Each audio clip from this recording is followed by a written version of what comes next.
Hey guys. Okay, so I just did a video. I just did a live video, and I'm going to do another one in 5 minutes or less because I realized that one was almost 35 or 32 minutes long. It was too long.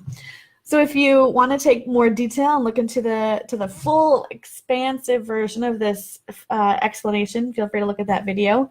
But otherwise, this one's the one that's going to get you in 5 minutes or less. Okay, so with our branding, Felicity and Design started here. About a year and a half ago, we came up with the name Felicity and Design. Felicity means immense joy and happiness because I feel like there is no reason anyone should settle in business or in life or anything. And they should all really do what they enjoy. So Felicity means joy and happiness.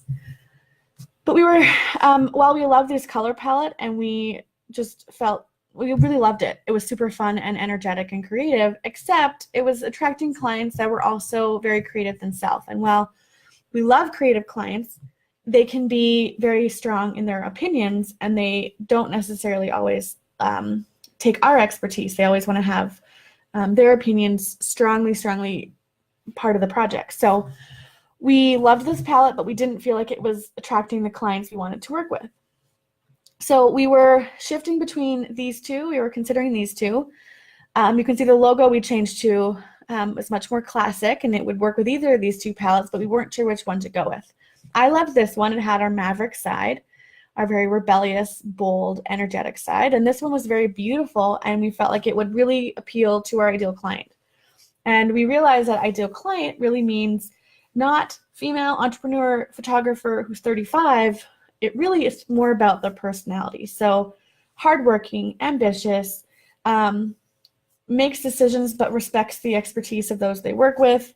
They know their business, they know what they do very well, and they know to stay in their own lane. But they love pretty things, beautiful things. They appreciate hard work. So that was our ideal client. Again, it's more about personality and less about industry. So we landed on this. This is our color palette that you see on our website now, and this is the fonts and the colors that we use. I'm going to show you how we got there, and why. So if you have ever heard of branding, you may have heard of the word brand archetypes, and archetypes are all about the personality of a person or a brand, and there are 12 primary archetypes, and there can be many more. There can be 60, but there's 12 primary. And we realized that we had elements of the maverick, the royal, the creator, and the explorer. And we were all those different pieces, but primarily the maverick. And we realized that our client, in terms of their personality, being ambitious and into high-end design and beautiful things, is more of the royal.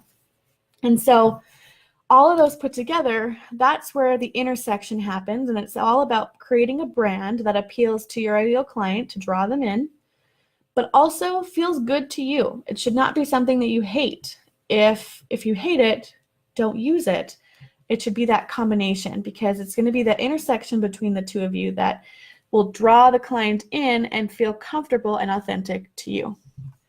And so what we create with our radical alignment framework, and I'll just zoom in a little bit. I think my screen's a bit blurry. I don't know why, but just do your best to read it. If you have any questions, let me know in the comments. So a radical alignment framework, this is just the first page. This is what we're building for our clients, but I want to give you the example of our business. We take into consideration those two pieces, our archetype and our ideal client's archetype, and we also take into consideration a fascination advantage. And so Sally Hogshead created the fascination advantages, and there are 7, and everyone is fascinating to somebody in a different way. So it doesn't necessarily mean that if I was if I talked a lot about details, that's not as fascinating as if I talk about creativity and innovation, because for me, it's the innovation side that comes natural. For our brand, it's the innovation. So in putting all those together, again, I have 30 seconds left. I wanted 5 minutes or less. So we use the language of creativity to overturn what is not working for our clients so they can establish themselves as the authority in their industry. It's not just about helping them build a prosperous business through their branding. It's about challenging our clients to not conform to what everyone else is doing by guiding them through the traditionally unexplored path. The marketing of our brand will be most effective to our dream clients when using colors, imagery, and fonts that invoke a mood of sophisticated rebellion, paired with a voice that is bold, surprising, one that approaches things differently and invokes creativity. And so this is the color palette that we landed on. The Maverick piece is this mysterious and the rebellious color here, and the royal is the neutrals, and then the luxurious blue, that rich navy. And so this is, again, the first page of that framework, and it really is the foundation for everything that we do in our brand. And even the name of Radical Alignment Framework is really non-traditional. It's not just like a brand statement or your core brand element or anything. It's very, even in itself, is very innovative. So I've just hit over the 5-minute mark. I'm just under 6. So give me, I apologize for that. But if you have any questions about the Radical Alignment Framework, let me know. And again, I've got that 30-minute video that I just recorded just a few minutes ago. So check out that one if you want to go into more detail. I'm happy to chat. And we do still have our 50% off promo for the end of June, so the next week or so. So let me know what you think. All right, thanks, guys. Bye-bye.